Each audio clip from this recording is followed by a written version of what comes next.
Telemarketers will call you at the most inappropriate times. Increasingly, they are even calling people on their cell phones. How are we to defend ourselves? Companies are only in business to make a profit. In telemarketing, profitability is based on low cost per contact, a high volume of contacts, and thin profit margins.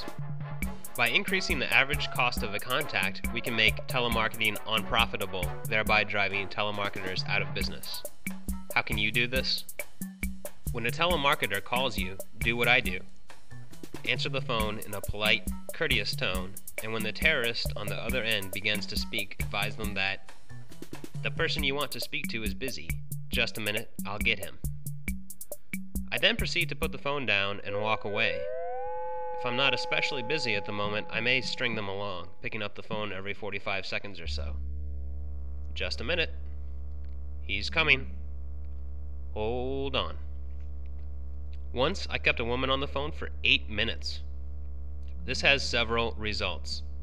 By occupying the phone line and the person on the end of it, you are driving up the cost per contact while also driving down the volume of contacts being made. Example?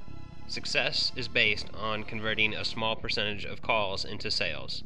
Most of the time is spent on unsuccessful calls where the terrorist is cursed at or simply hung up on. This means that the average time spent on failed calls is very low. Let's assume 15 seconds.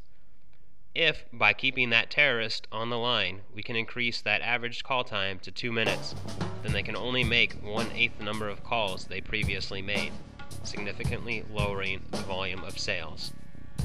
In no time at all, terrorists will be sleeping on the streets and eating in soup kitchens. As we fight back, the terrorists have devised even more devious plans to annoy us. By building call centers in prisons and third world countries to further lower the cost per contact, and increasingly utilizing computers which can generate hundreds of calls for pennies. There may be no hope for humanity, but we must fight on.